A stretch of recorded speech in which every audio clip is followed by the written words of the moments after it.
ಎನ್ಇಪಿಗೆ ಸಂಬಂಧಪಟ್ಟಂತೆ ತಮಿಳುನಾಡು ಕೇಂದ್ರದ ಮಧ್ಯೆ ವಾಗ್ವಾದ ನಡೀತಾ ಇದೆ. ತಮಿಳುನಾಡು ವಿರುದ್ಧ ಧ್ವನಿ ಎತ್ತಿದ್ದಾರೆ ಪವನ್ ಕಲ್ಯಾಣ್ ಅವರು. ತಮಿಳು ಚಿತ್ರಗಳನ್ನ ಹಿಂದಿಗೆ ಡಬ್ ಮಾಡಬೇಡಿ. ತಮಿಳುನಾಡಿನ ಹಿಂದಿ ವಿರೋಧಿ ನಿಲುವಿಗೆ ಪವನ್ ಕಲ್ಯಾಣ್ ಟೀಕಿಸಿದ್ದಾರೆ. ಪವನ್ ಕಲ್ಯಾಣ್ ಅವರು ಸದ್ಯಕ್ಕೆ ಆಂಧ್ರಪ್ರದೇಶದ ಉಪಮುಖ್ಯಮಂತ್ರಿ ಅವರೀಗ ತಮಿಳುನಾಡಿನ ವಿರುದ್ಧ ಧ್ವನಿ ಎತ್ತಿದ್ದಾರೆ.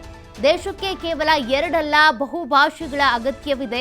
ದೇಶದ ಭಾಷಾ ವೈವಿಧ್ಯತೆಯನ್ನ ಉಳಿಸಿಕೊಳ್ಳುವಂತ ಅನಿವಾರ್ಯತೆ ಇದೆ. ಕೇಂದ್ರ ಸರ್ಕಾರಕ್ಕೆ ಬೆಂಬಲ ಸೂಚಿಸಿದ್ದಾರೆ ಪವನ್ ಕಲ್ಯಾಣ್ ಅವರು. ಹಾಗಾದ್ರೆ ಏನು ಹೇಳಿದ್ರು ಅದನ್ನು ನೋಡುತ್ತಾದ್ರೆ, ಎಲ್ಲರೂ ಕೂಡ ಏಕತೆ ಪ್ರೀತಿಯನ್ನ ಪಸರಿಸಬೇಕು.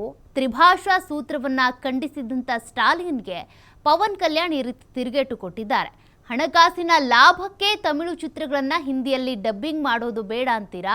ಅವರಿಗೆ ಬಾಲಿವುಡ್ನಿಂದ ಹಣ ಬೇಕಿದೆ, ಇದೆಂತ ನ್ಯಾಯ ಅಂತ. ವಿವಿಧತೆಯಲ್ಲಿ ಏಕತೆಯೇ ನನ್ನ ಸಿದ್ಧಾಂತ, ಸನಾತನ ಧರ್ಮ ನನ್ನ ರಕ್ತದಲ್ಲೇ ಅಡಗಿದೆ. ಪವನ್ ಸಿಎಂ ಸ್ಟಾಲಿನ್ ವಿರುದ್ಧ ಸಂಸ್ಕೃತ ಅವಮಾನ ಆರೋಪವನ್ನ ಮಾಡಿದ್ದಾರೆ.